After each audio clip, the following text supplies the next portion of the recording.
I'd barely finished changing out of my blood-stained scrubs when I pushed through the heavy door of Rosso, desperate to escape the downpour that had turned Manhattan's streets into rivers. November had arrived with a vengeance, and I'd spent the last 12 hours at the emergency veterinary clinic trying to save a golden retriever that had been hit by a taxi. We lost him 20 minutes before my shift ended.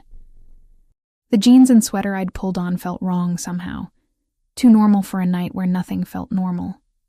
The warmth inside the Italian bar hit me like a wall, steam rising from my soaked burgundy jacket as I stood dripping on the polished hardwood floor. The place was nearly empty, just a handful of people scattered across the leather booths that lined the brick walls. Soft jazz played from speakers I couldn't see, mixing with the low murmur of conversation and the clink of glasses. I made my way to the bar, peeling off my jacket and draping it over the stool beside me. My fingers were still trembling slightly, the adrenaline from the failed surgery refusing to fade. 2 months in this city. 2 months since I'd left Boston, and a relationship that had slowly suffocated me, and I still wasn't used to the relentless pace of working in Manhattan. "What can I get you?" The bartender appeared, his white shirt crisp despite the late hour. He looked me over with the practiced neutrality of someone who'd seen everything. "Hot chocolate," I said, my voice rougher than I intended. "With a shot of whiskey." He nodded once and disappeared. I pressed my palms against the cool mahogany of the bar, trying to ground myself. The golden retriever's owner had been a little girl, maybe 7 years old. The way she'd screamed when I came out to deliver the news would haunt me for weeks. My hand drifted to the small silver necklace at my throat, the tiny pendant shaped like half of a heart. I'd worn it every day for 15 years, a habit so ingrained I barely noticed it anymore. Val had given it to me the night before I was adopted, pressing the matching half into my palm with tears streaming down her face. "So you never forget me," she'd whispered. I never did forget, but I'd lost her anyway. The bartender returned with my drink in a ceramic mug, steam curling from the surface. I wrapped both hands around it, letting the heat seep into my skin. Through the window, I watched the storm continue its assault on the city. People rushing past with newspapers held over their heads, car horns blaring at the flooded intersections.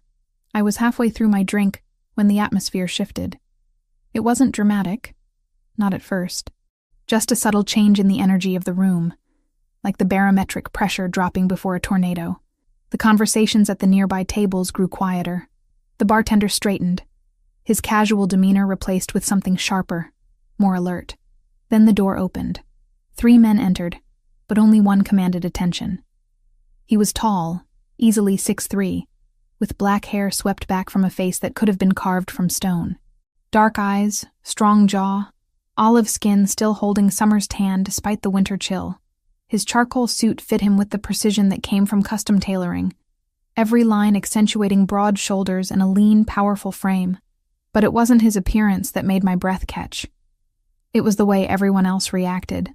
The bartender moved immediately to pour something without being asked. The couple at the nearest booth fell silent mid-conversation. Even the jazz seemed to quiet, though I knew that was impossible. The man moved through the space with absolute confidence, flanked by his companions. One was tall and heavily built, his nose clearly broken more than once. The other was leaner, with cold eyes that swept the room in constant assessment. They were heading toward the private area at the back when the lean one spoke, so quietly I almost missed it. But the effect was immediate. The man in the charcoal suit stopped walking and turned, his gaze following the direction his companion indicated. Toward me. I froze, the mug halfway to my lips. His eyes locked onto mine with an intensity that felt physical, like being pinned by a spotlight. For 3 seconds, maybe 4, we stared at each other across the dim interior of the bar.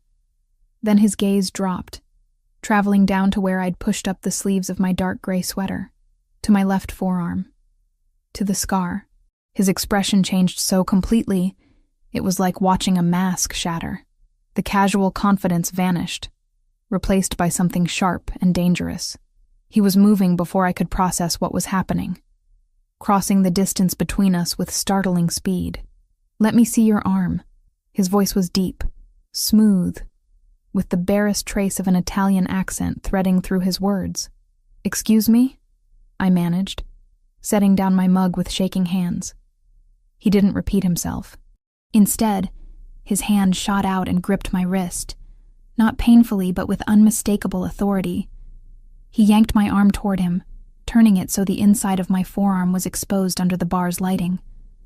The scar was old, faded to a pale pink line against my skin. 2 letters intertwined in a shape that could have been abstract art if you didn't know what you were looking at. A V inside another V, the lines crossing at specific points that had been carefully planned by 2 little girls with a piece of broken glass. Who are you? The man's grip tightened slightly, his eyes never leaving the scar. Where did you get this? My heart hammered against my ribs. I don't know what you're talking about. Let go of me. Not until you answer my question. He looked up then, and I saw something in his face that made my stomach drop. Pain. Deep, aching pain hiding behind the anger. Who are you? The bigger man had materialized behind me, blocking any escape route. The lean one stood to my right, his hand resting inside his jacket in a way that suggested a weapon. The other patrons had suddenly found reasons to look anywhere else, their drinks becoming fascinating. My name is Emma Collins, I said, forcing the words out past my tight throat. I'm a veterinarian. I work at Eastside Animal Emergency. I've never seen you before in my life, and I have no idea why you care about an old scar. When did you get it? His thumb pressed against the scar, tracing one of the lines. How long ago? 15 years, I whispered. When I was 12. Now please, let go. His jaw tightened. Come with me. What? No. I'm not going anywhere with you people. It wasn't a request. He released my wrist, but only to gesture sharply toward the back of the bar. You can walk, or Marco can carry you. Your choice. The bigger man, Marco, apparently, took a step closer. I looked at the bartender, hoping for some intervention, some help. He was studiously polishing a glass, his eyes fixed on his work. No one was going to help me. I was alone with these men who clearly operated outside normal rules, and refusing would only make things worse. Fine, I said, sliding off the stool. My legs felt unsteady, adrenaline flooding my system for the 2nd time that night. But if you hurt me, I'm screaming. No one's going to hurt you, Miss Collins. The man's voice had softened fractionally, though his expression remained granite. I just want to talk. He led the way toward a door I hadn't noticed before, tucked beside the bar. It opened onto a narrow hallway that smelled of aged wood and expensive cologne. Another door at the end, this one heavy oak with a brass handle. Inside was an office that spoke of serious money. Dark wood paneling, leather chairs, a massive desk that dominated the space. Floor-to-ceiling bookshelves lined one wall, filled with leather-bound volumes that looked antique. A single lamp cast golden light across the desk's surface. The man gestured to one of the chairs facing the desk. Sit. I sat. Marco took up position by the door while the lean man disappeared back into the bar. The man in the charcoal suit moved behind the desk, opening a drawer. When he pulled out the photograph, my world tilted. It was old, faded around the edges, but the image was clear. A young woman, maybe 19 or 20, laughing at something off camera. Dark hair cascading over one shoulder, warm brown eyes crinkled with joy. And there, on her left forearm, clearly visible as she reached toward whoever held the camera, was a scar identical to mine. No, I breathed, my hand flying to my mouth. No, that's not possible. You recognize her. Another statement, not a question. I couldn't speak. My throat had closed completely, tears burning behind my eyes, because I did recognize her. She was older in this photo, grown up and beautiful, but I would know that face anywhere. I'd memorized it during 4 years of sharing a cramped room in an underfunded orphanage, studying it in the dark when nightmares woke me, finding safety in her presence. Val, I finally managed, the nickname tearing from my chest. That's Valentina. The man lowered himself slowly into his chair, his eyes never leaving my face. How do you know that name? She was my friend. The words tumbled out now, unstoppable. My best friend. We were at Santa Agnes together, the orphanage in Chicago. From the time I was 8 until I got adopted at 12, we shared everything. We were like sisters. Tell me about the scar. I looked down at my arm, at the mark I'd carried for half my life. We made them the night before I left. We knew I was being adopted the next morning, and Val, she didn't want us to forget each other. She said we needed something permanent, something that would always connect us. The memory crashed over me with painful clarity. Val's face in the dim light of the dormitory bathroom, tears streaming as she held the piece of broken glass from a shattered mirror. Her hands shaking as she made the first cut on her own arm, then on mine, both of us biting down on rolled washcloths to muffle our cries. We mixed our blood, I continued, my own tears falling now. She said it meant we'd always be part of each other, no matter how far apart we were. The V stood for Valentina, but also for forever. We promised we'd find each other again when we grew up. The man's face had gone pale beneath his tan. He leaned forward, bracing his forearms on the desk. What else do you remember? Everything, I said simply. The way the dormitory smelled like old radiators and pine sol. How we'd sneak food from the kitchen after lights out and share it under our blankets. The director, Mr. Pellegrini, with his cold eyes and colder hands. The way kids would disappear sometimes, adopted out, they said. But we never saw them again. Val used to tell me stories at night, about the lives we'd have when we escaped. She wanted to be a teacher. I wanted to work with animals. I wiped my face with the back of my hand. After I was adopted, I tried to find her. For years, I tried. But the orphanage had burned down, and all the records were gone. It was like she'd never existed. Like those 4 years were just a dream. She existed. The man's voice was rough now, scraped raw. She was my wife. The word hit me like a fist. Wife? Valentina married me 6 years ago. He pulled another photo from the drawer, this one more recent. The same woman, older now, standing beside the man currently sitting across from me. She wore a white dress, he wore a tuxedo, and they were clearly at a wedding. She never mentioned you, never said anything about Santa Agnes, about having a friend with a matching scar, about any of it. My heart cracked. She forgot about me, or she had her reasons for staying silent. His fingers traced the edge of the wedding photo. Valentina was murdered 3 years ago. Officially, it was a random mugging. Unofficially, I've spent every day since trying to find out who really killed her and why. The room spun. Murdered? She was investigating something when she died. Something dangerous. I never knew what, never understood why she was so secretive in the months before. He looked up at me, and I saw grief etched into every line of his face. But now you walk into my bar with that scar, and suddenly I'm wondering if the answer was in her past all along. I don't know anything, I protested. I haven't seen her since I was 12 years old. I didn't even know she was alive, let alone that she'd married someone, that she'd died. Maybe not consciously. He stood, moving around the desk until he was standing directly in front of me. But you're the first real lead I've had in 3 years, Miss Collins. Which means you're not leaving my sight until I know everything there is to know about Santa Agnes, about Valentina, and about why she kept you secret. You can't just keep me here. I own this bar. I own the building it's in. I own half of this neighborhood. His voice was soft, almost gentle, but utterly inflexible. My name is Lucas Ravellini, and in this city, that name means something. So yes, Miss Collins, I absolutely can keep you here until I get the answers I need. The question is whether you're going to cooperate or make this difficult. I stood to face him, anger cutting through my fear and grief. Val was my friend. If someone killed her, I want to know who and why just as much as you do. So don't threaten me like I'm your enemy. For a long moment, we stood there, locked in a silent battle of wills.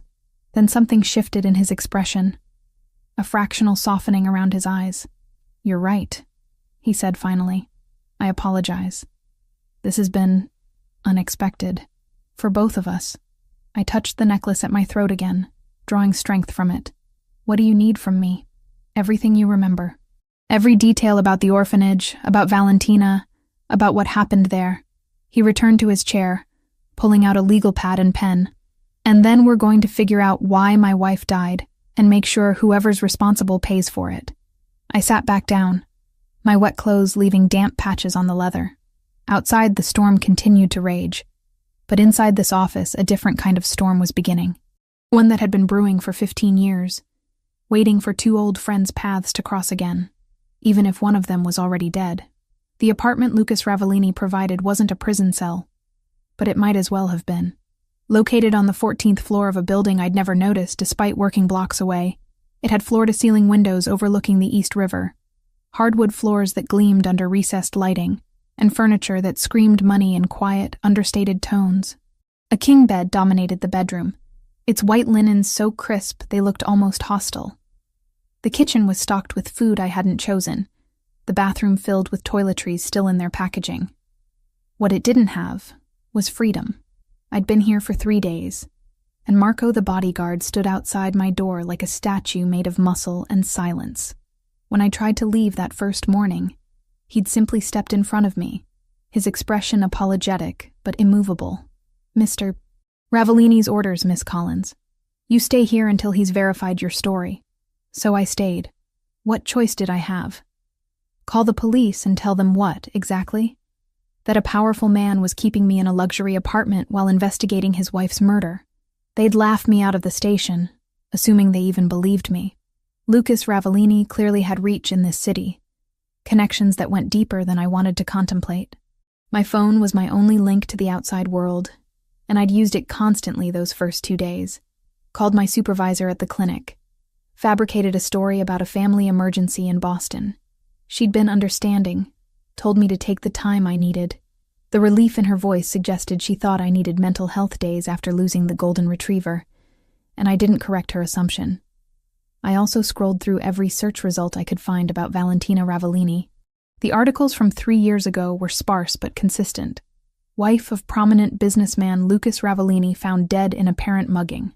Tragedy strikes Manhattan power couple. Police seek witnesses in fatal robbery. The photos showed her at charity events, always elegant in designer clothes, her dark hair styled perfectly, her smile warm but somehow distant. I studied each image obsessively, trying to reconcile this polished woman with the scared little girl who'd shared my narrow bed during thunderstorms, who'd stolen extra bread from the kitchen to make sure I ate. She'd lived an entire life I knew nothing about. Married a man who clearly adored her, if the grief carved into his features was any indication. Moved through a world of wealth and privilege, so far removed from Santa Agnes, it might as well have been another planet. And apparently, she'd never mentioned me once. That hurt worse than I wanted to admit. On the afternoon of the 3rd day, Lucas arrived with 2 other men I didn't recognize. They wore dark suits and carried leather briefcases, their expressions professionally neutral. Lawyers, I guessed, or investigators. They set up in the apartment's dining area, spreading documents across the glass table.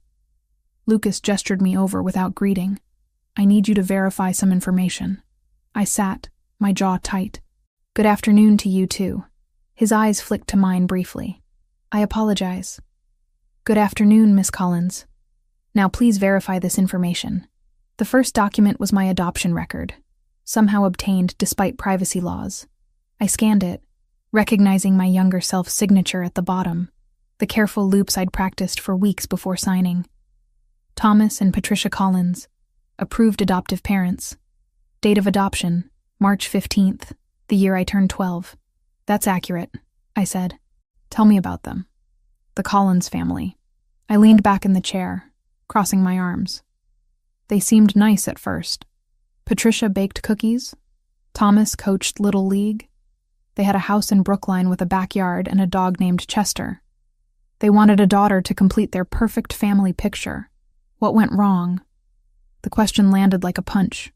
I'd spent years in therapy dissecting exactly what went wrong, understanding that it wasn't my fault, that I'd been a traumatized kid with behavioral issues stemming from institutionalization. Understanding didn't make it hurt less. "I had nightmares," I said quietly. Screaming nightmares that woke the whole house. I hoarded food in my room because I was terrified there wouldn't be enough. I couldn't stand being touched without warning, which made Patricia cry because she wanted to be an affectionate mother. I got into fights at school when kids made fun of my secondhand clothes. Lucas's expression hadn't changed, but something in his posture had softened fractionally. After 2 years, they sat me down and explained very calmly that they'd made a mistake. that they weren't equipped to handle a child with my level of need, that it would be better for everyone if I returned to state care. I picked at a loose thread on my sleeve. They were probably right. I was miserable there, trying to be someone I wasn't. But it still felt like being thrown away twice. One of the investigators made a note. Lucas didn't move. Where did you go after? Back into the system. Foster homes, mostly. Some were okay, some were terrible. All were temporary. I learned to keep my head down, not get attached. On my 18th birthday, I aged out with exactly $300, a garbage bag of belongings, and a social worker who helped me apply for college scholarships. You chose veterinary medicine. Animals don't lie, I said simply. They don't pretend to want you when they don't. They're honest about their needs and their pain. It made sense to me. Lucas nodded slowly. And your recent move to Manhattan from Boston. My shoulders tensed. That's not relevant to Valentina. Everything about you is relevant until I determine otherwise. The arrogance in his tone sparked my anger back to life. I left because my ex-boyfriend was suffocating me. He wanted to know where I was every minute, who I talked to, what I spent money on. He never hit me, if that's what you're asking. But he didn't have to. The control was violence enough. Something dark crossed Lucas's face. His name? Why? You planning to break his kneecaps? I tried to make it sound sarcastic, but given what I'd learned about Lucas Ravellini in my internet deep dives, I wasn't entirely joking. Just curious. His tone suggested otherwise. We spent the next 2 hours going through every detail I could remember about Santa Agnes. The investigators took meticulous notes as I described the building's layout. A converted Victorian house that always smelled of boiled cabbage and industrial cleaner. The shared bedrooms with bunk beds lined up military-style, thin mattresses and thinner blankets. The dining hall where we ate in shifts. The oldest kids serving the younger ones under the watchful eye of staff who seemed perpetually exhausted. I described Mr. Pellegrini, the director, his tall frame always dressed in cheap suits that hung slightly wrong. His office that smelled of coffee and something chemical I could never identify. The way he'd call certain children in for interviews, and they'd leave looking pale and shaken, but no one ever explained why. Some kids just disappeared, I told them, touching the necklace at my throat without thinking. We'd go to bed with them in the next bunk, and by morning they'd be gone. The staff said they'd been adopted, that families had come for them. But it always happened so fast. No goodbyes, no warning. Did this happen to children you were close to? One of the investigators asked. A few. Sarah, who was 7 and had a lisp. Marcus, who was 14 and taught me how to pick locks on the supply closet. Both just vanished overnight.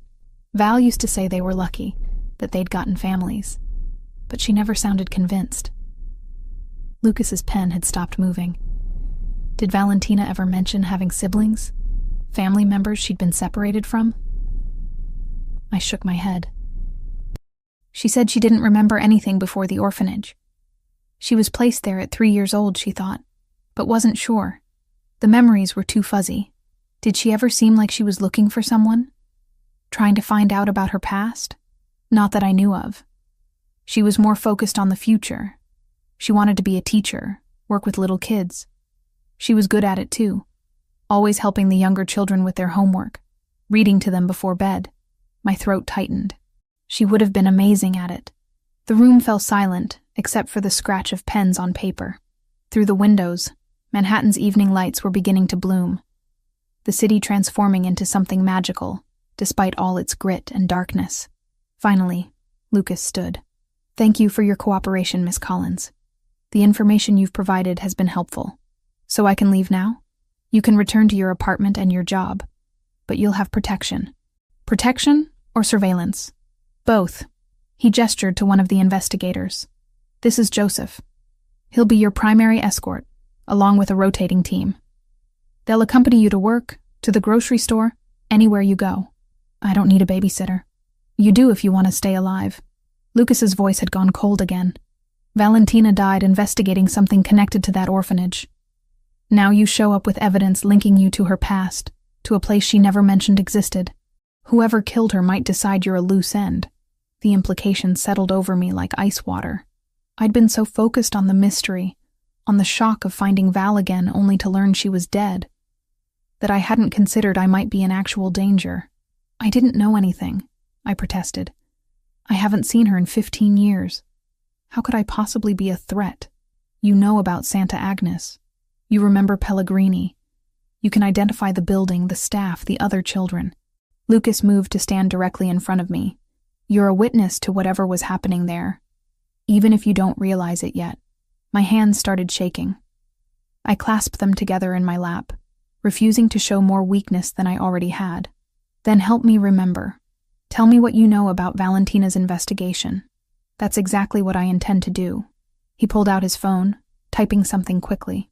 Tomorrow I'll show you what she was working on before she died. Tonight, Joseph will take you home to collect whatever you need, then bring you back here. This apartment is secure. Your building isn't. You want me to move in here? Temporarily. Until we know more about the threat level. I looked around the pristine space that felt nothing like home. Then I thought about my tiny studio in Hell's Kitchen. The sketchy neighborhood I'd chosen because it was what I could afford. The building with locks that barely worked, and neighbors I didn't know. Fine, I said finally. But I need to go to work tomorrow. I have patients depending on me. Animals in recovery that need consistent care. Lucas nodded. Joseph will coordinate with your schedule. But Miss Collins, I want to be clear about something. I met his gaze, steeling myself. Until we find out who killed Valentina and why, your life isn't entirely your own. You're connected to this investigation whether you like it or not. The only question is whether you fight me every step of the way, or whether we work together to get answers. I want answers, I said quietly. Val was the closest thing to family I had for 4 years. If someone murdered her, I want them to pay for it. Something shifted in his expression, the hardness cracking just slightly. She would have liked that you're still loyal to her. Even after all this time, did she really never mention me? The question escaped before I could stop it. Not once in 6 years? Lucas was quiet for a long moment. She had nightmares sometimes. She'd wake up calling a name I didn't recognize. Em or Emmy. I always assumed it was someone from her past, but she'd never tell me who. She'd just say it was nothing. Go back to sleep. My vision blurred with sudden tears. Emmy. That's what she'd called me. My full name too formal for a little girl's tongue. The nickname had died when I left the orphanage. No one else ever using it. She'd remembered. Through everything. Through building a new life and marrying a man who clearly loved her. Through becoming someone I wouldn't have recognized on the street. She'd remembered. Why wouldn't she tell you about me? I whispered. I don't know. Lucas's voice had gentled. But I intend to find out. Joseph stepped forward, his expression professional but not unkind. Miss Collins, whenever you're ready, we can go collect your things. I nodded, not trusting myself to speak. As I gathered the few items I'd brought to this gilded cage, my mind spun with questions that had no answers. Valentina had kept me secret, locked away in whatever box she'd built around her past. But she'd also dreamed about me, called my name in her sleep. Whatever had happened to her, whatever she'd been investigating, it was connected to the 4 years we'd spent as sisters in everything but blood. And now I was stepping into the shadow she'd left behind, following a trail 3 years cold, with a grieving husband as my only guide. The only question was whether I'd find justice at the end of it, or just another way to lose someone I'd loved. Lucas picked me up from the clinic 4 days after our initial interrogation session. I'd just finished stitching up a tabby cat who'd gotten into a fight with something much larger, my hands still steady despite the exhaustion creeping through my bones. Joseph had been my shadow the entire shift, positioned near the waiting room with his back to the wall and eyes on every entrance. When Lucas walked through the clinic doors, several of my coworkers stopped what they were doing. He had that effect on people, commanding attention without saying a word. Today he wore dark jeans and a black sweater under a leather jacket. Less formal than the suits, but somehow more dangerous. We need to talk, he said without preamble. There's something I want to show you. I peeled off my latex gloves and tossed them in the biohazard bin. Can it wait until after my shift? No. Dr. Martinez, my supervisor, appeared from the back office. Emma, if you need to go, it's fine. We're covered for the rest of the day. The way she looked at Lucas, with a mixture of wariness and respect, Told me she'd figured out he wasn't just some boyfriend picking me up from work. Small mercies that she didn't ask questions. The car waiting outside was different from the sleek sedan that usually transported me. This was a black SUV with tinted windows dark enough to be illegal, Marco behind the wheel. Lucas opened the back door and waited while I climbed in, then slid in beside me. We drove in silence through Manhattan traffic, heading south toward the industrial areas near the waterfront. The neighborhoods grew rougher, luxury high-rises giving way to converted warehouses and aging brick buildings. Finally, Marco pulled into an alley beside a structure that looked abandoned, its windows covered with sheets of plywood, graffiti tagging every available surface. "Where are we?" I asked as Lucas helped me out of the SUV. "Somewhere private." He led me to a side entrance, punching a code into a keypad that looked far too new for the building's exterior. The door clicked open, revealing a stairwell that had been recently renovated, fluorescent lights humming overhead. We climbed 2 flights to a heavy steel door. Lucas unlocked it with a key from his pocket, then gestured me inside. I wasn't prepared for what I saw. The space was massive, probably spanning the entire floor of the warehouse, but it was the walls that made me stop breathing.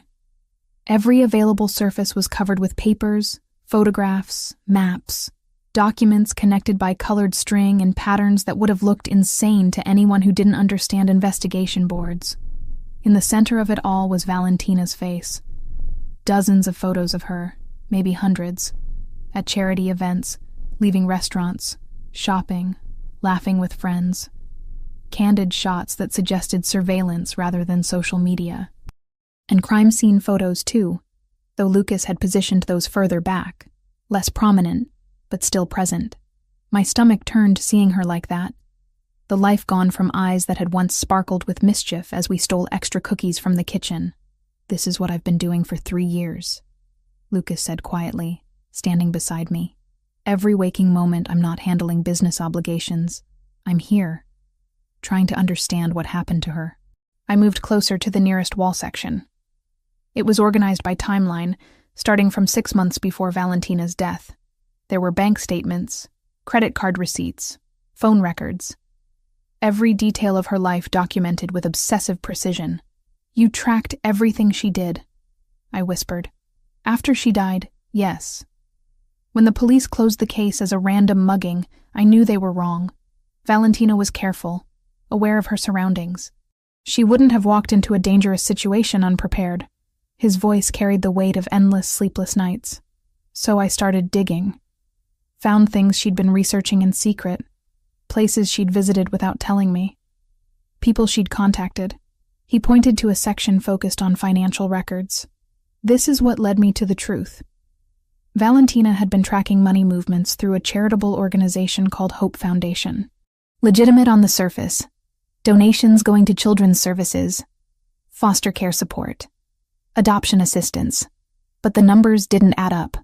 I studied the documents, seeing highlighted sections, handwritten notes in margins. How so? Money coming in matched reported donations, but money going out to actual services was only about 30%. The rest disappeared into shell companies, offshore accounts. Lucas pulled out a folder from a filing cabinet and handed it to me. It took months to trace, but I finally found where most of it was going. To facilitate private adoptions, international placements, payments to officials in multiple countries to expedite paperwork. My hands shook as I opened the folder. Inside were lists, spreadsheets with names, dates, ages, and amounts. Children. Dozens of them, maybe more. "Child trafficking," I said, my voice hollow. "On a massive scale. Operating for at least 15 years before Valentina started investigating." Lucas moved to another section of the wall. "And the organization running Hope Foundation? They also operated several orphanages and group homes, including this one." He tapped a document, and I saw the name that made my blood run cold. Santa Agnes Home for Children, Chicago, Illinois. Operated 1995-2008. "They closed it down a year after you left," Lucas said. "Claimed financial difficulties, sold the property, scattered the remaining children to other facilities. Very thorough in destroying records. There was a fire in the administrative office that wiped out most documentation. That's convenient. Too convenient, which is why Valentina became convinced the fire was deliberately set to cover evidence. He handed me another folder, this one thicker. These are the documents she managed to recover. Copies of adoption papers, payment records, staff schedules, and this. The photograph showed a group of adults standing in front of Santa Agnes. I recognized the building immediately. The Victorian architecture that had seemed grand to child me, but looked shabby in the photo. There were maybe 10 people in the picture, dressed formally like it was some kind of official event. And there, third from the left, was the man from my nightmares. Mr. Pellegrini looked younger in the photo, his hair darker, his frame not quite as heavy. But those eyes were the same. Cold, calculating, assessing everything like merchandise to be evaluated. That's him, I breathed. That's the director. Anthony Pellegrini, currently a successful businessman in New Jersey, runs several commercial real estate ventures. Sits on the board of 3 charities, including one that, surprise, facilitates international adoptions. Lucas's voice had gone hard. He's made millions in legitimate businesses. But I believe those businesses were built on money from selling children. I couldn't look away from the photograph. Val figured this out? She was getting close. I found emails she'd exchanged with a journalist discussing an exposé. Meeting notes with a lawyer about how to approach authorities with the evidence. She was preparing to blow the whole operation apart. He pulled out another document. This one a death certificate. 2 weeks before she was supposed to meet with the FBI, she was killed. The certificate listed cause of death as blunt force trauma, multiple stab wounds. Time of death, 11:47 p.m. Location, alley behind a restaurant in the meatpacking district. The police said witnesses reported seeing a man in dark clothing running from the scene. But no one got a good look at his face. Security cameras in the area had mysteriously malfunctioned that night. Very professional hit made to look like a robbery gone wrong. Lucas's jaw tightened. Someone knew what she was planning. Someone with resources enough to orchestrate her death and cover the tracks. I set down the folder, my legs suddenly unsteady. Lucas guided me to a chair positioned in front of a desk covered with more files. "Why are you showing me this?" I asked. "Because you're connected to it whether you want to be or not. You lived in that orphanage. You can identify Pellegrini, confirm he was there, testify to the conditions and the children who disappeared." Lucas crouched in front of me, his dark eyes intense. "You're a witness to his crimes, Emma. Even if you don't remember anything specific, your existence threatens him. But he doesn't know I exist. I haven't seen him in 15 years. Not yet, but I want to change that." I stared at him, comprehension dawning slowly. "You want to use me as bait. I want to use you as leverage. There's a charity gala in 3 days. One of those overpriced fundraisers where rich people feel good about themselves. Pellegrini always attends, makes a show of his philanthropic nature. I've already secured us invitations." Lucas stood, pulling out his phone and showing me the event details. "You'll come with me. Wear something that shows your arm. Let him see the scar. And then what? Then we watch how he reacts. If he recognizes the symbol from Santa Agnes. If he shows any sign of concern or recognition. We'll know he remembers. We'll know he's vulnerable." Lucas pocketed his phone. Valentina was working alone, trying to protect everyone around her by keeping them in the dark. I'm not making that mistake. We work together on this, or we don't work at all. I thought about Val, how she'd kept this investigation secret even from the man she married, how she'd carried this burden alone until it killed her. The anger that had been simmering since I learned of her death flared hotter. "I'll do it," I said, "but I want to be clear about something. I'm not doing this just for you or for justice in the abstract. I'm doing it for Val, for the little girl who gave me half her heart and made me promise never to forget her. And for every kid who disappeared from that place while we were too scared to ask questions." Something like respect flickered across Lucas's face. Fair enough. The next 3 days passed in a blur of preparation. Lucas had a dress delivered to the apartment, emerald green silk that draped elegantly and left my arms completely bare. When I tried it on, the scar stood out clearly against my skin, impossible to miss under proper lighting. The night of the gala, Marco drove us to a hotel ballroom in Midtown. Crystal chandeliers cast golden light across tables draped in white linen, flower arrangements that probably cost more than my monthly rent positioned as centerpieces. Women wore designer gowns, men wore tuxedos, and everyone carried themselves with the casual confidence of people who'd never worried about money. Lucas looked devastating in a black tuxedo, his dark hair perfectly styled, his hand warm at the small of my back as he guided me through the crowd. We drew attention, people's eyes following us with curiosity. I heard whispers, caught fragments of conversation. Is that Ravellini? I thought he stopped coming to these things after his wife died. Who's the woman? I've never seen her before. Gorgeous dress. Valentino, you think? I kept my head high, focusing on the role Lucas had coached me to play. Confident, elegant, comfortable in this world, even though I felt like an imposter. My fingers found the small necklace at my throat. Val's pendant hidden beneath the dress. A talisman for courage. It took 20 minutes before I spotted Pellegrini. He stood near the bar, talking to a group of men in expensive suits.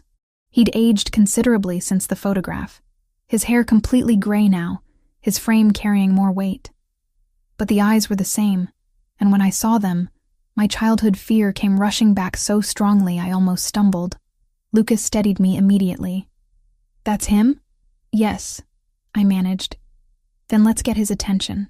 We circulated through the room, Lucas introducing me to various people whose names I immediately forgot. He positioned us strategically, moving gradually closer to where Pellegrini held court. Finally, we were close enough that I could hear the man's voice, smooth and cultured, discussing something about commercial development. Then Lucas maneuvered us directly into Pellegrini's line of sight. I raised my champagne glass to my lips, the movement deliberate, my left arm fully extended with the scar exposed. I saw the exact moment Pellegrini's gaze landed on it. His face went completely still. The champagne in his own glass sloshed slightly as his hand trembled.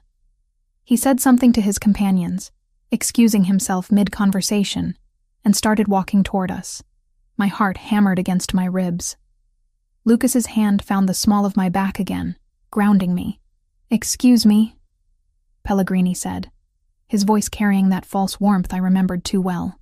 "I'm sorry to interrupt, but have we met before? You look extraordinarily familiar." I turned to face him fully, letting him see my face clearly under the chandelier light. "I don't believe so. I'm Emma Collins." "Emma Collins," he repeated slowly, his eyes never leaving my scar. "That name doesn't ring a bell, but I could swear I know you from somewhere. Have you done any work in children's services? Charity organizations, perhaps?" "Not professionally, though I did spend time in the foster system as a child." I kept my voice light, casual. "Chicago area mostly. Place called Santa Agnes. Maybe you've heard of it?" The effect was instantaneous. What little color remained in his face drained completely. His champagne glass nearly slipped from his fingers before he recovered, that professional mask sliding back into place. "Santa Agnes?" "Yes, I believe that was a group home that closed some years back. Unfortunate situation." He forced a smile that looked more like a grimace. "Well, it was lovely meeting you, Miss Collins. If you'll excuse me, I just remembered I have an urgent call to make." He turned and walked away with controlled speed, not quite running, but close. Lucas watched him go with predatory interest. "That was more than recognition," he murmured in my ear. "That was fear." Within minutes, Pellegrini had left the gala entirely. Lucas made a subtle gesture, and I saw Joseph slip out after him, along with another man I recognized from Lucas's security team. "They'll follow him," Lucas said quietly. "See where he goes, who he contacts. Fear makes people sloppy." We stayed at the gala another hour, maintaining appearances. But my mind was racing, replaying Pellegrini's reaction over and over. The way his hands had shaken, the panic barely concealed behind his eyes. He remembered. He knew exactly what that scar meant, what it represented. And now he knew I was alive, asking questions, connected to Lucas Ravellini of all people. Later that night, back at the secure apartment, Joseph delivered his report. Pellegrini had driven directly to a warehouse facility in Newark. He'd stayed inside for approximately 45 minutes, during which time he made numerous phone calls. When he emerged, his body language suggested extreme agitation. "We couldn't get close enough to hear the calls without risking exposure," Joseph said. "But we photographed everyone who entered and exited the warehouse during that time. 3 men, all with known connections to trafficking operations in Eastern Europe." Lucas studied the photographs with grim satisfaction. "He's calling in reinforcements, warning his associates that someone's asking questions about the old operation." "Which means I'm in danger now," I said, stating the obvious. "Which means we accelerated the timeline," Lucas corrected. "Pellegrini just confirmed his guilt by panicking. Now we push harder, force him to make mistakes. And when he does, we'll be ready." I looked at the photographs spread across the table, at the warehouse where Pellegrini had run like a scared animal seeking his den. Somewhere in that building, or in buildings like it, were the records and evidence that could prove what happened to dozens of children, including what happened to Val, why she died. "What's the next move?" I asked. Lucas's expression was cold and calculating. "We make him more afraid.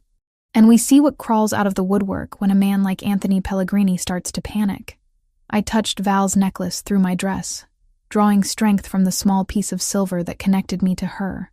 She'd started this investigation alone, driven by the need to find her lost sister and protect other children from the same fate. Now I'd continue it. Not alone this time, but with Lucas and his resources, his determination, his own need for justice. The game had begun in earnest, and there was no turning back now. The night shift at Eastside Animal Emergency was usually quiet, just me and Dr. Patel handling the occasional emergency that couldn't wait until morning. Joseph stood his usual post near the reception desk, pretending to read a magazine while actually scanning every person who walked through the door. I'd gotten used to his presence over the past week, the way shadows had become part of my daily existence. I was finishing paperwork on a cat with kidney failure when the bell above the door chimed. A man entered carrying a medium-sized dog wrapped in a blanket, his face twisted with apparent concern. "Please, you have to help him," the man said, his accent thick. "Eastern European, maybe. He was hit by car. He's bleeding." Dr. Patel was in surgery with another case. I moved around the counter immediately, my training overriding everything else. "Bring him to examination room 2. Let me see." Joseph shifted position, his hand moving inside his jacket, but the man seemed genuinely distraught. The dog whimpered convincingly as we entered the exam room. I gestured to the table. "Set him down gently." "What's his name?" "Bruno." The man laid the dog on the examination table, the blanket falling away to reveal a German shepherd mix with what looked like road rash along his side. I pulled on latex gloves, approaching carefully. The dog's eyes were alert, watching me. And something about the situation felt wrong. Dogs in genuine distress didn't track movement that clearly, but my hands were already reaching for him, checking his gums, feeling for broken bones. That's when the door burst open behind me. 2 more men rushed in, and I saw the guns before my brain could process what was happening. The first man grabbed my arm, yanking me backward, his grip bruising. I opened my mouth to scream, and he clamped his other hand over it. "Quiet," he hissed. "Come with us, no trouble." The door to the exam room exploded inward. Joseph came through it like a force of nature, his own weapon drawn. He fired twice, the sound deafening in the small space. I felt, rather than saw, the first man drop, his grip on me releasing as he fell. More gunfire erupted from the lobby. Glass shattered. Someone was screaming. Maybe me. Maybe the receptionist who'd been at the front desk. I dropped to the floor, crawling behind the examination table, my hands slick with blood that wasn't mine. The dog, I realized distantly, had jumped off the table and disappeared. Not injured at all, just bait. They'd used a dog as bait to get to me. More men poured through the clinic's entrance. I heard Marco's voice shouting orders, then the distinctive sound of automatic weapons. The examination room window exploded, raining glass across my back. I curled into a ball, making myself as small as possible, pressed against the base of the cabinets where I kept surgical supplies. Someone stepped into the room. I saw boots, expensive leather, moving through the debris. My heart stopped. Then I heard Lucas's voice, cold, and lethal. Emma. Where is she? Behind the table. Joseph called back, his voice strained. She's clear. Strong hands pulled me up. Lucas's face swam into focus, his expression harder than I'd ever seen it. Blood spattered his white shirt, though I couldn't tell if it was his. Are you hurt? His hands ran over my arms, my shoulders, checking for injuries with clinical efficiency. No, I don't think so. My voice sounded strange, distant. The dog wasn't really hurt. They used him to get me close. I know. He pulled me against his chest. One arm wrapped around me protectively while his other hand held his weapon. We're leaving. Now. The clinic was destroyed. Bullet holes pocked the walls. The waiting room chairs were overturned, and blood stained the linoleum in spreading pools. 2 bodies lay near the entrance. Neither of them Marco or Joseph, thank God. The receptionist huddled behind the desk, crying but apparently unharmed. Police are coming, Marco said, appearing at Lucas's shoulder. We need to be gone before they arrive. Lucas didn't argue. He half carried me through the side entrance where an SUV waited, engine running. Marco drove while Lucas kept me pinned against him in the back seat, his body a shield between me and the windows. We drove north, leaving the city's lights behind. My ears still rang from the gunfire, my hands shaking violently now that the adrenaline was fading. I couldn't stop seeing that moment when the man grabbed me, couldn't stop feeling his hand over my mouth. They knew where I worked, I said finally, my voice hollow. You said I'd be protected. You said I'd be safe. I was wrong. Lucas's jaw was tight, a muscle jumping beneath his skin. They moved faster than I anticipated. I'm sorry. Sorry? The word came out sharp, anger cutting through the fear. You used me as bait. You dangled me in front of Pellegrini like I was nothing, and now people are dead. That clinic, those animals, Dr. Patel was in surgery when this happened. He's fine. Marco confirmed it before we left. That's not the point. I shoved away from him, pressing myself against the opposite door. The point is, you knew this would happen. You knew showing me to Pellegrini would put a target on my back, and you did it anyway. Yes. He didn't try to deny it, didn't offer excuses. I gambled with your safety because I needed to confirm he recognized you, that he saw you as a threat. I was right, but I underestimated how quickly he'd move to eliminate that threat. So what now? How many more times do I almost die before you get your revenge? This isn't about revenge.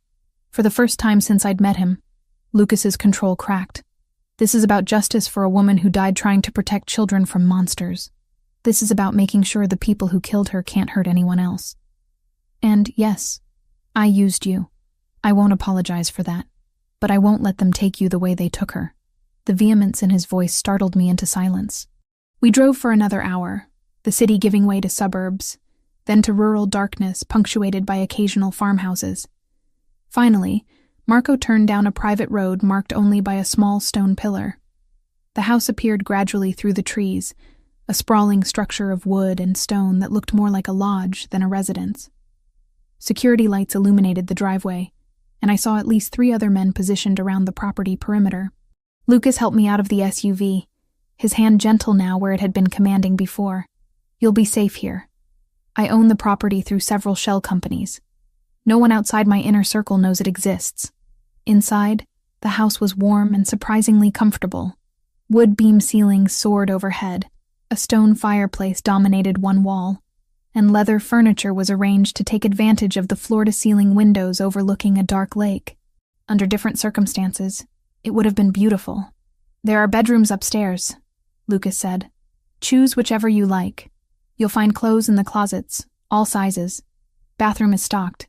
Kitchen is fully supplied. Another gilded cage. I moved to the windows, staring out at my reflection. Behind me, Lucas stood with his hands in his pockets, blood still staining his shirt. I failed her. The words came out quietly, almost too soft to hear. Valentina. She was investigating something dangerous, and I was too focused on business to notice. Too confident that my reputation would protect her. When she died, when I found her in that alley, I swore I'd never fail like that again. I turned to face him. His mask had completely dropped, leaving only raw pain visible in his features. Every day for 3 years, I've lived with the knowledge that I could have saved her if I'd just paid attention. If I'd asked the right questions, noticed her withdrawing, pushed past her deflections. She died alone, Emma. Died protecting me from whatever she'd discovered. And I let it happen. My anger drained away, replaced by something more complicated. You couldn't have known. I should have. He moved to the fireplace, bracing his hands against the mantel. I knew Pellegrini would see you as a threat. I knew he'd act. I thought I had more time. Thought I could control the situation better. I gambled with your life because I'm obsessed with not failing again. And I almost got you killed anyway. I crossed the room slowly, standing a few feet away from him. You saved my life tonight. Your people were there. If Joseph hadn't come through that door when he did, if I hadn't put you in that position at all, you wouldn't have needed saving. Val was investigating Pellegrini before she ever met you, I said. This started long before you were in the picture. You didn't fail her, Lucas. The system failed her. The people who should have protected those children failed them. Pellegrini and everyone who enabled him failed. You're just the one who loved her enough to keep fighting after she was gone. He looked at me then, really looked, and I saw the depth of his grief laid bare. I don't know how to do this any other way. Don't know how to stop. Then don't stop. But stop blaming yourself for things you couldn't control. We stood there in the silence of the lodge, two people bound together by a dead woman's memory and a shared need for justice. Outside, the lake reflected starlight, peaceful and oblivious to the violence we'd left behind in the city. Over the following days, a strange domesticity developed. Lucas worked from the lodge, taking calls in the study, coordinating his various business interests remotely. I discovered horses in the stable behind the house, 3 of them, clearly well cared for. No one stopped me when I started visiting them, spending hours brushing their coats, cleaning their stalls, finding solace in the simple, honest work. Lucas watched me sometimes.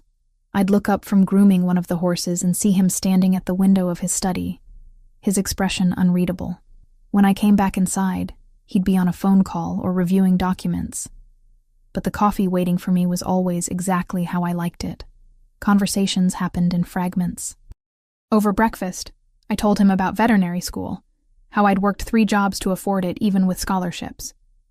How the first time I successfully performed surgery on a dog hit by a car, I'd cried for an hour afterward, overwhelmed by the responsibility of holding life in my hands. He told me about meeting Valentina at a business dinner, how she'd been seated beside him by her father, an associate looking to strengthen ties.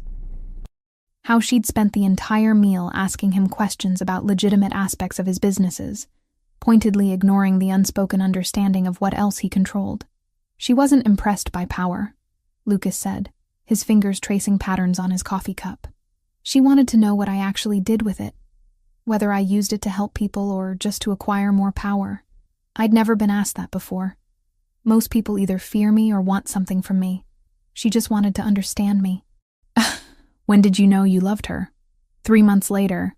She'd started working as a teacher's aide at an elementary school in the Bronx. Rough neighborhood, kids with difficult lives. She invited me to come see the classroom she'd set up with her own money, bought books and supplies because the school couldn't afford them. I watched her with those kids. How gentle she was, how patient, and I knew I'd never let her go. But it was arranged initially. Her father suggested we meet. We both knew what that meant. But what we built was real, Emma. Every day of those 6 years was real. The investigation continued around us.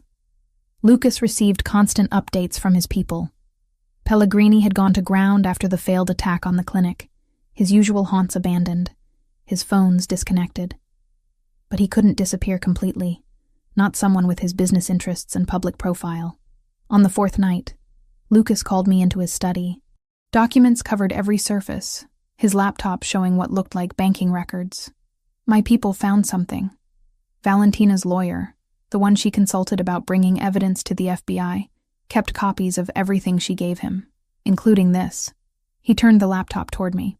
I saw scanned documents, official-looking forms with government seals, birth certificates, adoption papers, medical records, all from Santa Agnes Home for Children. This is a safe deposit box, Lucas explained. Valentina rented it under a false name 2 months before she died. The lawyer had a key, held in escrow to be delivered to law enforcement if anything happened to her. But he never came forward after her death. Why not? He died. Car accident, 6 weeks after Valentina.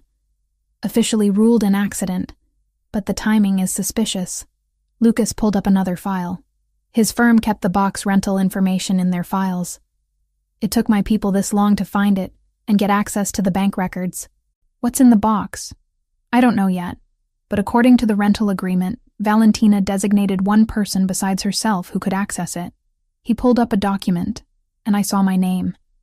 Emma Collins, pre-authorized accessor, biometric data on file as of March 2020. That's a year before she died, I whispered. She registered me a year before, which means she knew she might die. Was planning for that possibility, and she wanted you to be able to access whatever she'd hidden. Lucas closed the laptop. The bank is in Connecticut, about 2 hours from here. We can go tomorrow if you're ready. I thought about Val, my scared little friend who'd grown into a woman brave enough to investigate a human trafficking ring, who'd kept me secret to protect me, but had also made sure I could access her evidence if the worst happened. She'd never forgotten me. Not really. She'd just loved me enough to keep me far away from the danger she was walking into. I'm ready, I said. That night, I couldn't sleep. I stood at the window of the bedroom I'd claimed, watching the lake shimmer under moonlight. Tomorrow, I'd learn what Val had been hiding, what she'd deemed important enough to die protecting. And somehow, I'd have to find the strength to continue what she'd started. The drive to Connecticut took longer than expected. Morning traffic clogged the highways leading out of the city, giving me too much time to think about what we might find in Valentina's safe deposit box. Lucas sat beside me in the back seat, working on his laptop, but I caught him glancing at me more than once.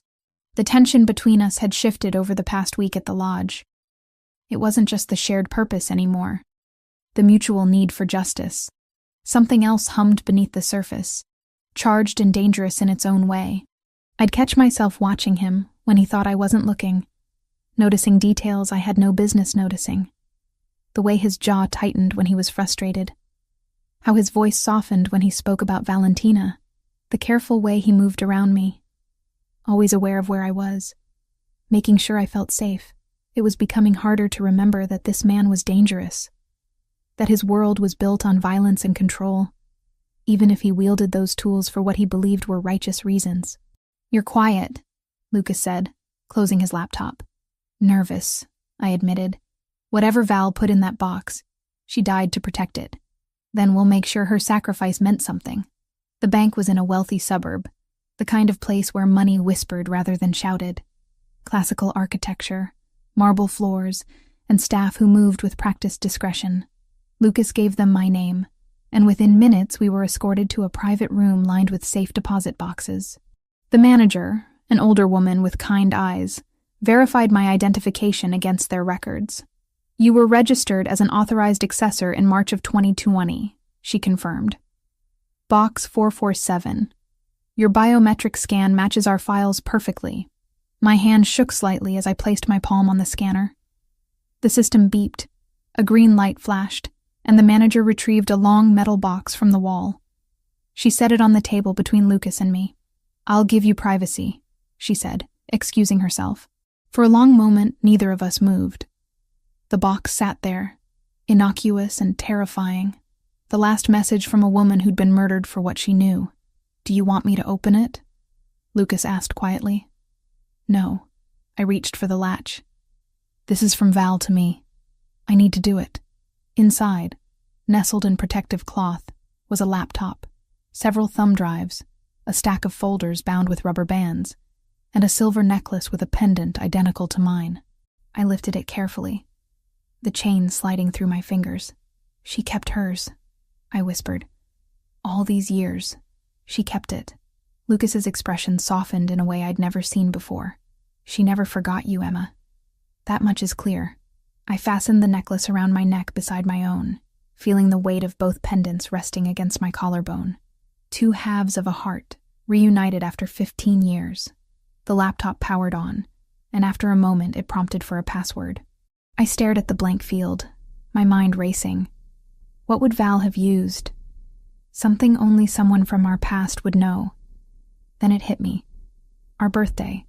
Not our real birthdays, which we'd celebrated on random days assigned by social services, but the birthday we'd chosen for ourselves, the day we'd made our blood oath and became sisters in everything but name.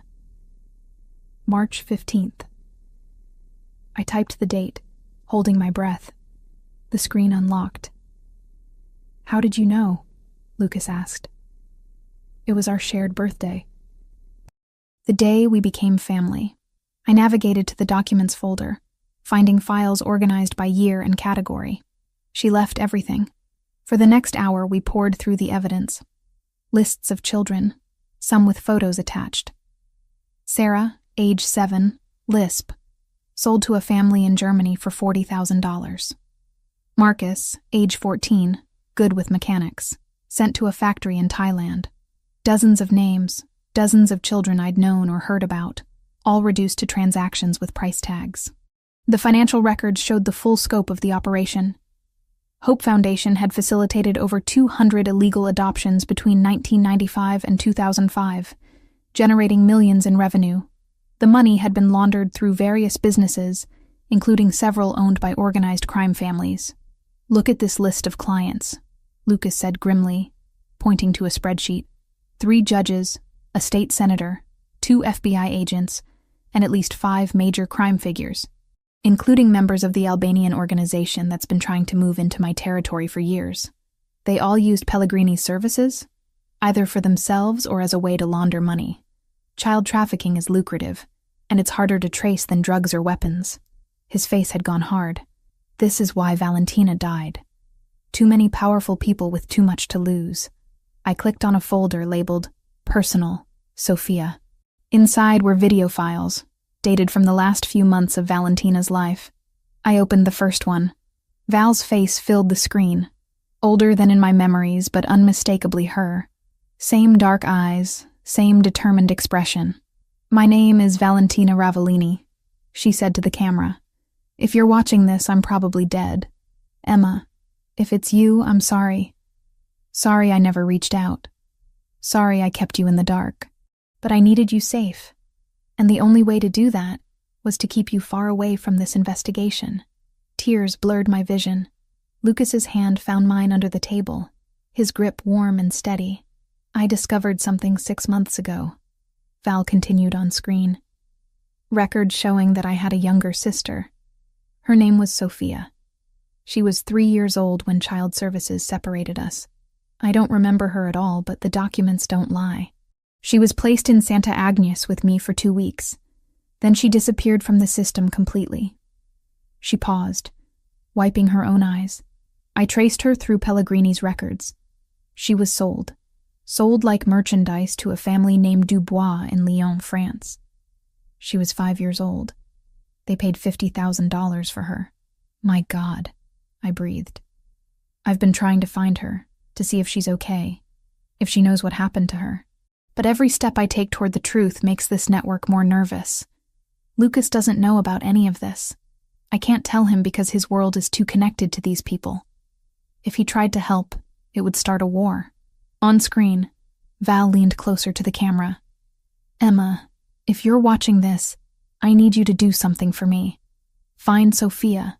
Use these records. Use Lucas's resources if he's helping you. And find my sister. Tell her I never stopped looking.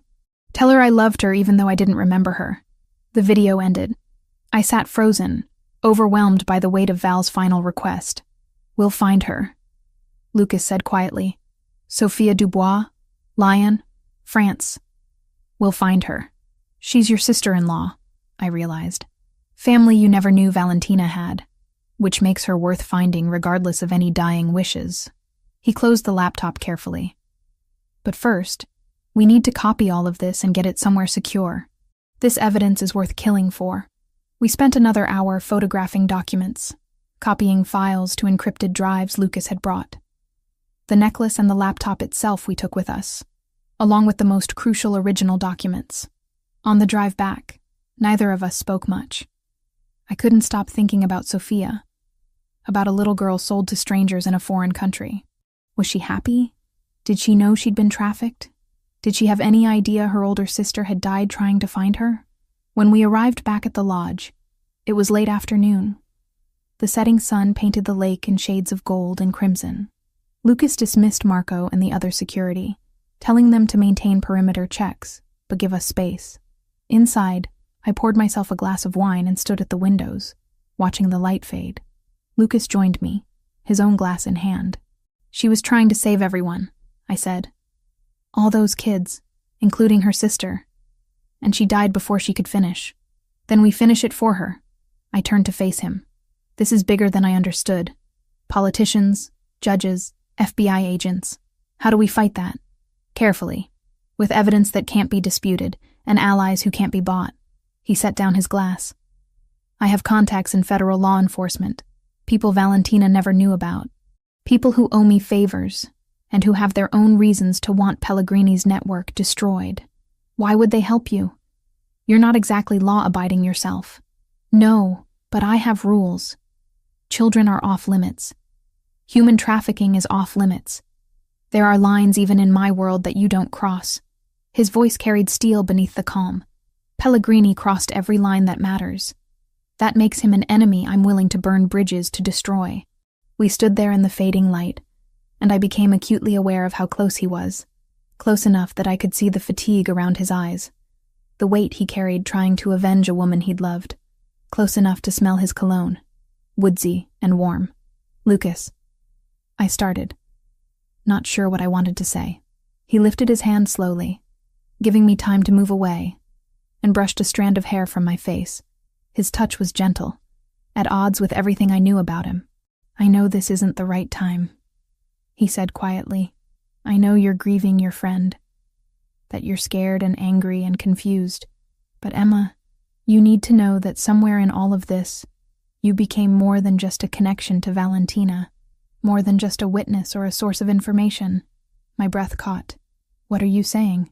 "I'm saying I've started looking forward to seeing you in the mornings, to hearing your thoughts about the investigation, about everything. I'm saying that when those men attacked the clinic, the terror I felt wasn't about losing a witness. It was about losing you specifically. This is a terrible idea," I whispered, even as I swayed closer to him. "Your world, my world, they don't fit together." "I know." His other hand came up to frame my face. "Tell me to stop." I should have. Every rational part of my brain screamed that getting involved with Lucas Ravellini was the worst decision I could possibly make. He was dangerous, damaged, obsessed with avenging a dead wife. I was vulnerable, isolated, bound to him by circumstances beyond my control. But I didn't tell him to stop. Instead, I closed the distance between us and kissed him. His response was immediate, but controlled. His mouth moving against mine with a hunger tempered by care, one arm wrapped around my waist, pulling me against him, while his other hand tangled in my hair. I gripped his shirt, anchoring myself as the kiss deepened, becoming something desperate and needy. When we finally broke apart, both breathing hard, reality crashed back. "I can't," I gasped, stepping away. "I can't do this. Not now, not with everything so complicated. Emma, you're grieving Valentina.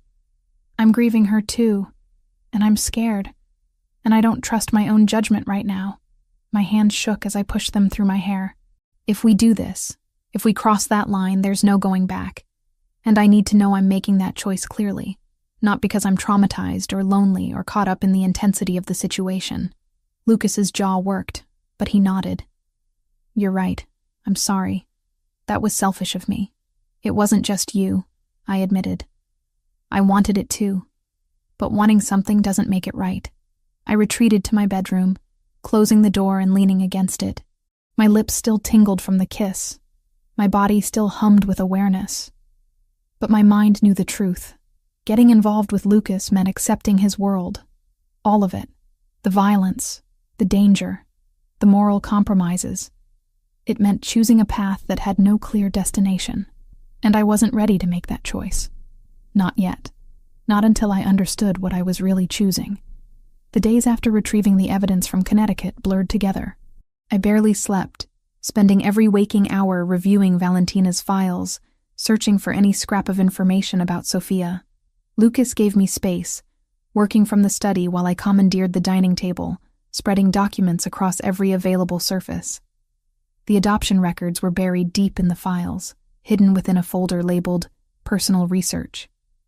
I found them on the third day, my eyes burning from hours of reading. The paperwork showed a transaction dated August 1998. Sophia Marino, age 5, transferred to the custody of Jean-Claude and Marie Dubois of Lyon, France. $50,000, paid in 3 installments to Hope Foundation, with Anthony Pellegrini's signature on every document. Val had highlighted sections, made notes in the margins. Dubois family legitimate? Check background. Sophia would be 32 now. Lion address, still current. My sister had been so close to finding her. If she'd lived just a few more months, she might have succeeded. Lucas found me crying over the documents that evening. He didn't say anything. Just sat beside me and waited until I could speak. "We need to find her," I said, my voice raw. "Sophia, we need to finish what Val started. That could be dangerous. Expanding the investigation internationally brings complications. I don't care." I turned to face him, gripping his arm. "Val died trying to find her sister. The least we can do is complete her mission.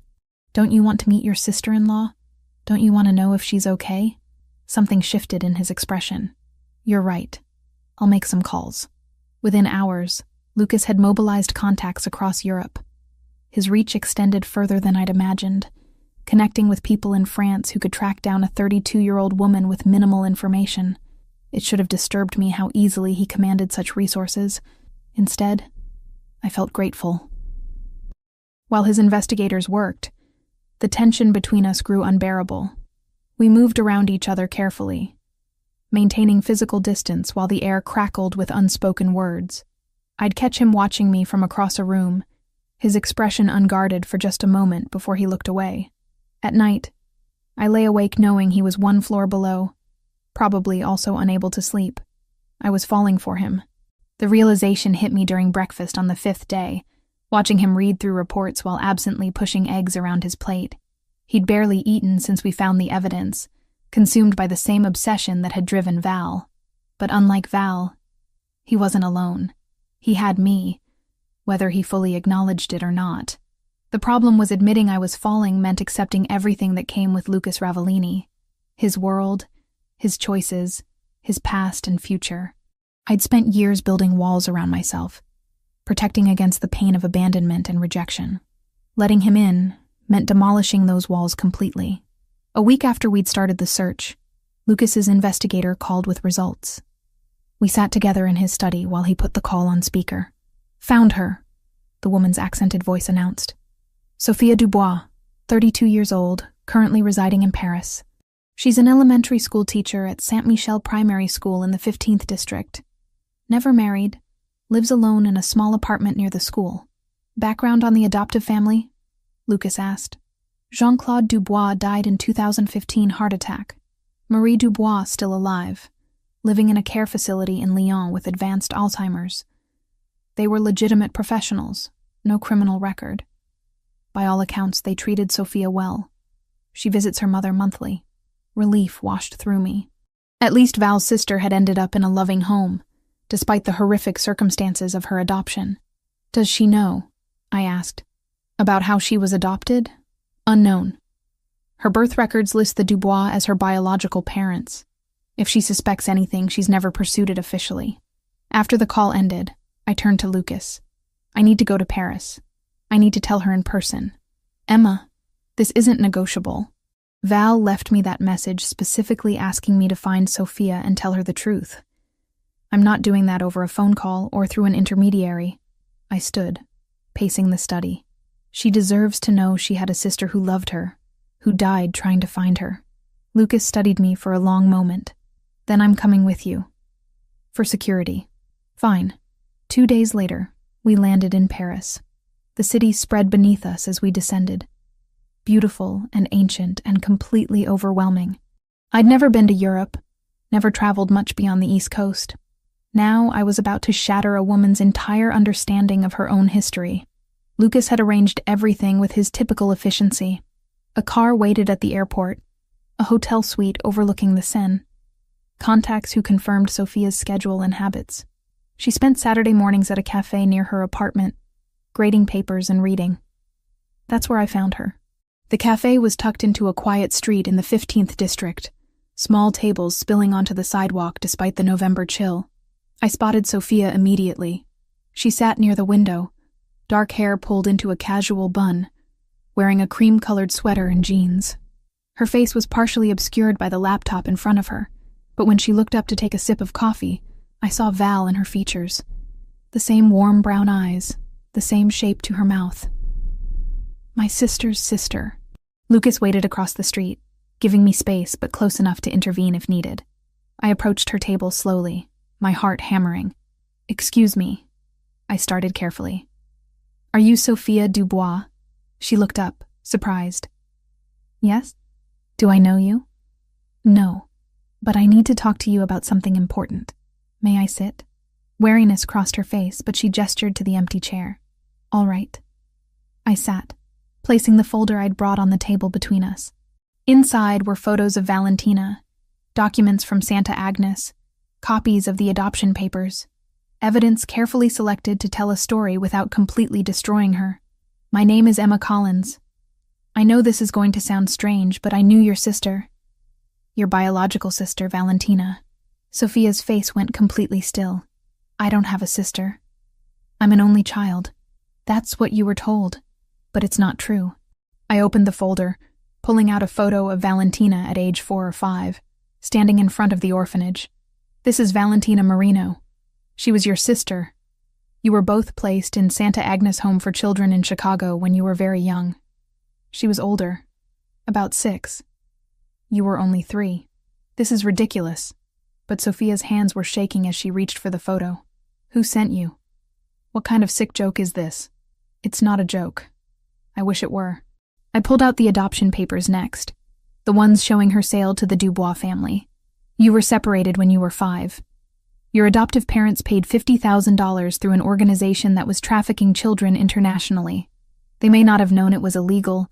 They may have believed they were going through legitimate channels.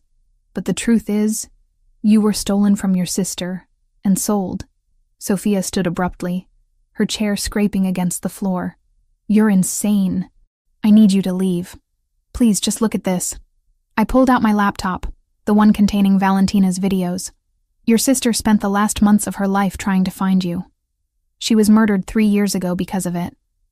The least you can do is watch what she wanted to say to you." Something in my voice must have convinced her. She sat back down slowly, her eyes never leaving my face. "Murdered?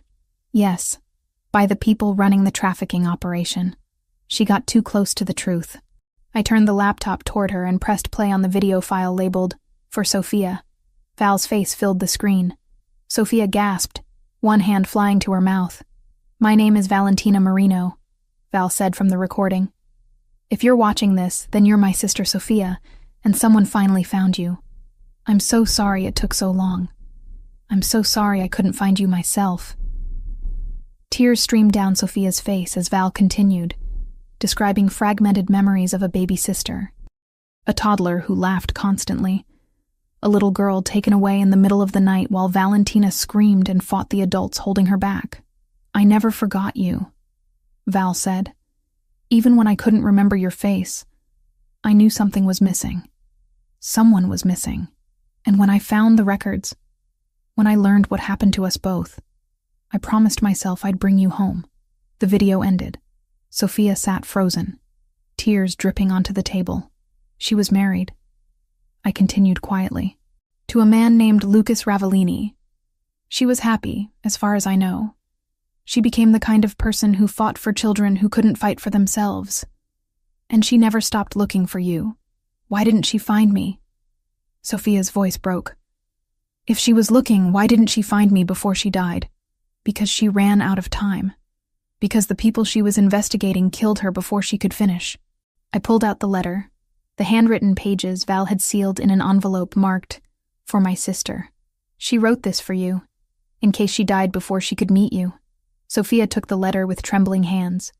She read silently, her shoulders shaking with sobs. I looked away, giving her privacy with her sister's final words. When she finally finished, she set the letter down carefully, as if it might disintegrate. Did she suffer? When she died? I don't know the details, but it was quick from what I understand. And you? How did you know her? We were friends. As children, in the same orphanage.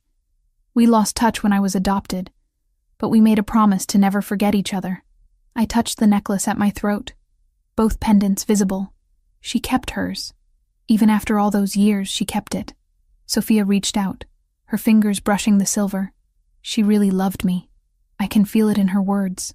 She did, more than anything. We sat in silence for a long time, the cafe bustling around us while Sophia processed information that had just rearranged her entire life. Finally, she looked up at me with red-rimmed eyes. "Thank you," she whispered, "for finishing what she started, for making sure I knew the truth. She would have wanted you to know, would have wanted you to understand that you were loved, even when you were apart." Sophia gathered the photos, the documents, holding them against her chest like precious treasures. "Will you tell me about her? About what she was like?" So I did. I told her about Val the child, brave and fierce and protective. And Lucas, who'd been watching from across the street, eventually joined us, telling her about Val the woman, brilliant and determined and full of hope. We talked until the cafe closed, sharing stories of a woman who'd connected us all. And when Sophia finally stood to leave, she hugged me tightly. "I have a sister," she said. "I had a sister who loved me. That changes everything." As I watched her walk away, both our contact information saved in her phone, I felt the weight of Val's final request lift from my shoulders. I'd done it. I'd honored her memory, finished her mission, brought her sister the truth she deserved. It wouldn't bring Val back. Nothing would. But it was something. And for now, that had to be good enough. We returned from Paris to find Lucas's operation already in full swing. The lodge had been transformed into a command center, monitors displaying surveillance feeds, maps spread across every surface, men speaking in low voices into headsets. I stood at the edge of it all, feeling like an outsider watching a machine I didn't fully understand. Lucas found me on the back deck, staring at the lake. "We have what we need," he said without preamble. "Valentina's evidence, combined with the contacts I've made, it's finally enough to move." "Move how?" I reached out to an FBI agent, Sarah Mitchell. She's part of a task force investigating child trafficking. Valentina tried to contact her 3 years ago but was killed before they could meet. His jaw tightened.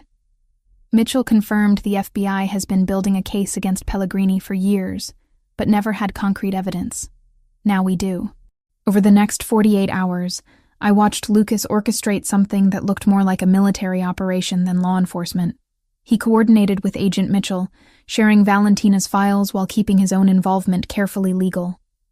The FBI couldn't officially work with someone like Lucas, but they could act on anonymous tips and evidence that mysteriously appeared in their possession. The trap was elegant in its simplicity. Lucas's financial people created false transactions suggesting a large sum of money from the old Santa Agnes operation was being moved through accounts in New Jersey. They made sure the information leaked to sources that would reach Pellegrini, making it look like someone was stealing from funds he thought were safely hidden. "He'll have to verify personally," Lucas explained, pointing to a warehouse location on the map. "The amounts we're showing are too large to trust to intermediaries. His paranoia will force him out of hiding. And then what? Then the FBI arrests him with evidence of financial crimes linking him to the trafficking operation. Once they have him in custody, they can build the full case using everything Valentina collected." It sounded reasonable, professional, safe even, until Lucas turned to me with an expression I'd learned to dread. "You're staying here during the operation," he said. "Non-negotiable. Lucas, Emma, this isn't the charity gala. This is an active law enforcement operation with armed criminals. I won't put you in that position." Every instinct screamed to argue, but I saw the fear beneath his command. He'd already lost Valentina to this investigation. The thought of losing me too was written plainly across his face. "All right," I said quietly. "I'll stay here." Relief flooded his features. He pulled me close, pressing a kiss to my forehead. Thank you. Marco will be here with you. The operation should be over in a few hours. The night of the operation, I paced the lodge like a caged animal. Marco sat near the door, monitoring communications through an earpiece, his expression giving nothing away. I tried reading, tried watching television, tried anything to distract myself from imagining Lucas in danger. Then Marco's posture changed. He pressed his hand to his earpiece, his face going pale. What? I demanded. What's happening? Complications. Pellegrini brought more security than anticipated, including members of the Albanian organization. My blood went cold. Is Lucas okay? They're engaging now. FBI is moving in, but... He stopped, listening to something I couldn't hear. Multiple shots fired. Officer down. No, wait, I didn't hear the rest. I was already moving, grabbing car keys from the hook by the door, running for the SUV parked in the driveway. Miss Collins, stop! Marco called after me, but I was already behind the wheel, the engine roaring to life. My hands shook on the steering wheel as I raced toward Jersey City. The memory of the clinic invasion flooded back, the sound of gunfire, the smell of blood, the terror of being grabbed. But stronger than the fear was the certainty that I couldn't lose Lucas. Not now. Not when I'd finally admitted to myself that I loved him. The warehouse district was chaos when I arrived. Police cars blocked the streets, their lights painting everything in red and blue. Ambulances stood with doors open. I abandoned the SUV and ran toward the commotion, my medical training automatically cataloging the scene. Multiple injured FBI agents providing cover, local police establishing a perimeter. And there, being treated by paramedics near one of the ambulances, was Lucas. Blood stained his shirt, his left arm hanging at an awkward angle. But he was alive.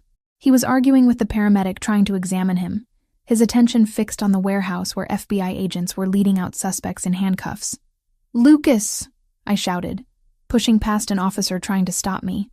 His head snapped toward me, and I saw his expression transform. Anger at my disobedience, yes, but overwhelmed by pure relief. I crashed into him, wrapping my arms around his waist, careful to avoid his injured shoulder.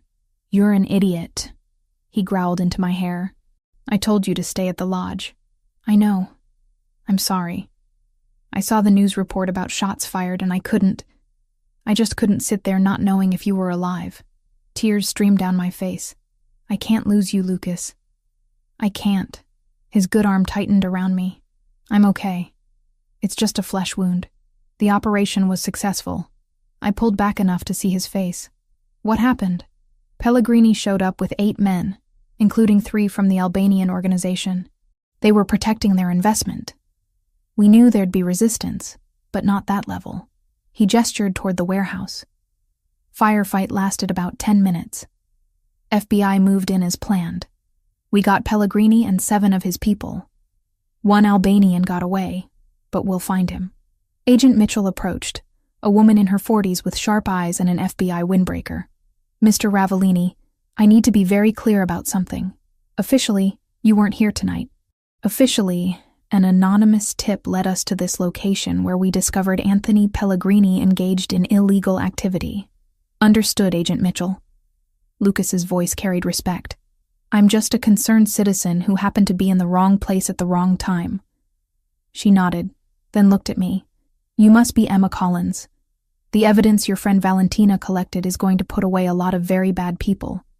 She died a hero. Thank you, I managed. As Mitchell walked away to coordinate with other agents, I turned back to Lucas. The paramedic had finished bandaging his shoulder, declaring he needed proper treatment at a hospital, but would survive. Let's get you checked out properly, I said, slipping my hand into his uninjured one. In a minute. He cupped my face with his good hand, his thumb brushing away my tears. You drove here. Even after what happened at the clinic, even knowing there was active gunfire, you drove here. I had to. I realized something tonight. Sitting in that lodge, waiting for news, I realized that I can't live in fear anymore. Not fear of being hurt, not fear of losing people, not fear of loving someone who lives in a dangerous world. I met his dark eyes steadily. I love you, Lucas. I don't know when it happened or how, but I do, and I can't pretend otherwise anymore. For a moment, he just stared at me. Then he kissed me, there in the middle of the chaos, with FBI agents and police officers and paramedics all around us. It was a kiss that tasted of blood and smoke and desperation, but also of hope and future and promises neither of us had dared to make. When we broke apart, both of us breathing hard, he rested his forehead against mine. I love you too. I think I have for weeks, but I was too afraid to admit it. Too afraid I was betraying Valentina's memory. She'd want you to be happy, I said softly. She'd want both of us to be happy. Yeah, his smile was bittersweet. She would. We stood there holding each other while around us, the machinery of justice processed Anthony Pellegrini and his associates. Valentina's evidence, combined with what the FBI found tonight, would ensure convictions. The trafficking network she'd died exposing would finally be dismantled. It wouldn't bring her back. Nothing would. But it honored her sacrifice. And maybe, just maybe, it would prevent other children from suffering the way we had suffered. As dawn broke over Jersey City, Lucas and I left the scene together, ready to face whatever came next. Not as investigator and witness, not as protector and protected, but as two people who'd found each other in the wreckage of tragedy and chosen to build something new from the ruins.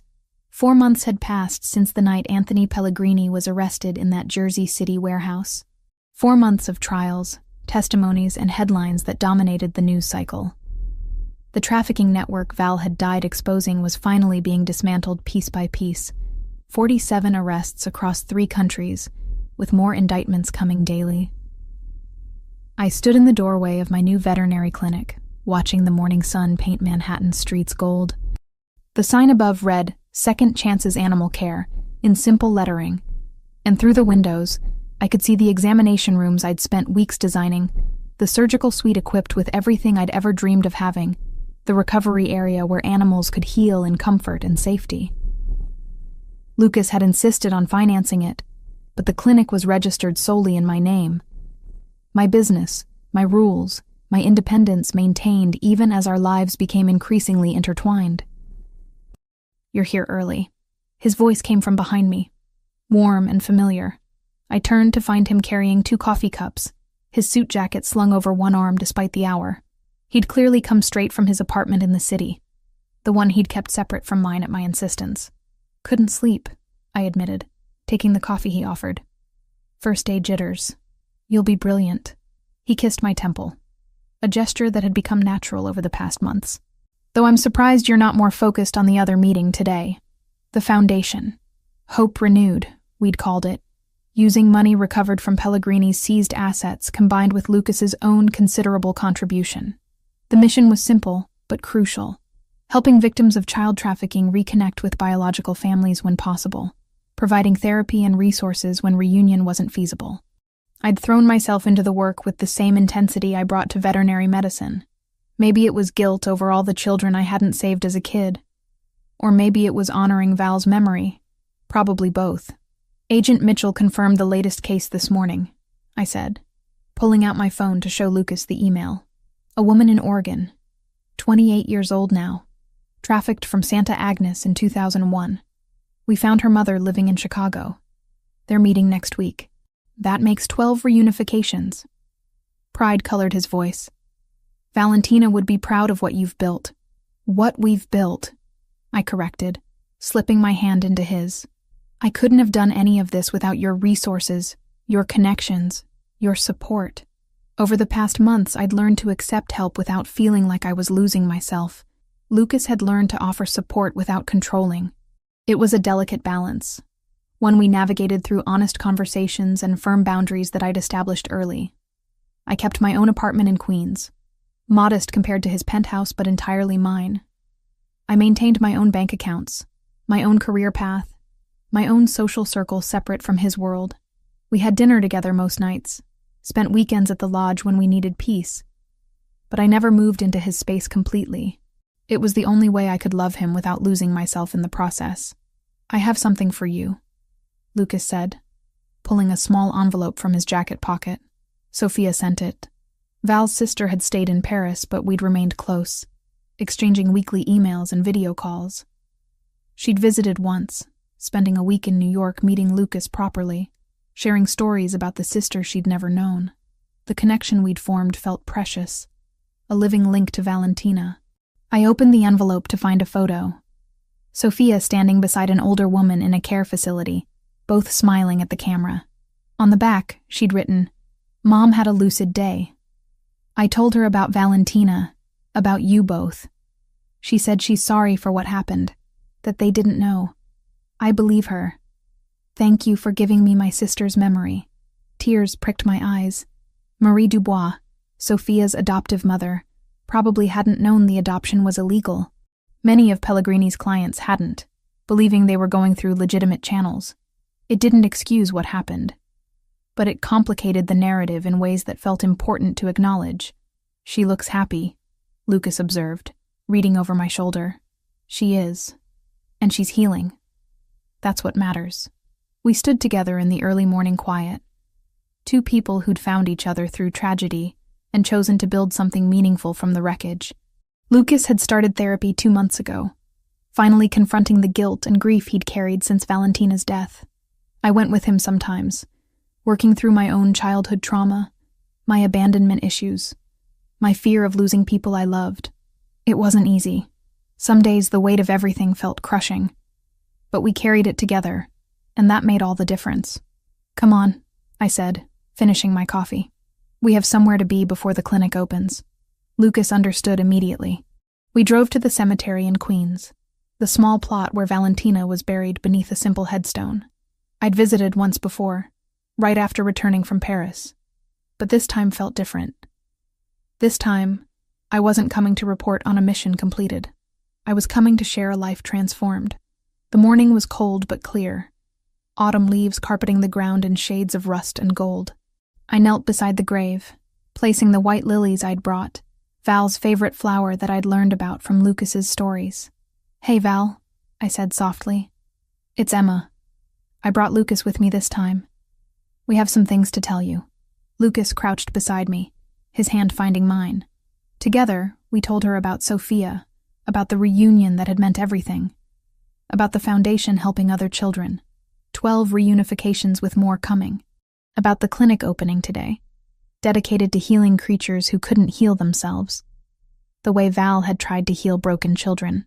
"I hope you're proud," I whispered, touching both pendants at my throat, hers and mine reunited. "I hope wherever you are, you know that your death wasn't meaningless, that what you started we're continuing, that Sophia knows she was loved, even by a sister she never met."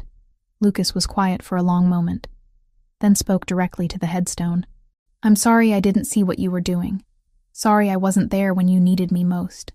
But I promise you, I'll protect Emma the way I failed to protect you, and I'll make sure every child we can save through the foundation knows they matter, the way you believed they mattered." We sat there in the peace of the cemetery, 3 people connected by blood oaths and wedding vows and shared purpose. The morning sun climbed higher, warming the air, and I felt something settle in my chest that had been restless since childhood. Belonging. Not to a place or a person, though I loved both the clinic and Lucas deeply, but belonging to something larger, a purpose that extended beyond myself, helping others the way Val had tried to help, healing wounds both literal and figurative, being part of a cycle of recovery and hope. When we finally stood to leave, Lucas pulled me close, pressing a kiss to my hair. "I love you, Emma Collins. Every stubborn, independent, brilliant part of you. I love you too, Lucas Ravellini. Even the parts of you that scare me sometimes." He laughed, a sound I'd learned to treasure because it was rare and genuine. Fair enough. As we walked back to the car, I took one last look at Valentina's grave. The sun caught the pendants at my throat, making them shine. 2 halves of a heart, carried by 2 women who'd survived impossible childhoods and fought to protect others from the same fate. Val's fight had ended too soon, but mine was just beginning, and I wouldn't face it alone.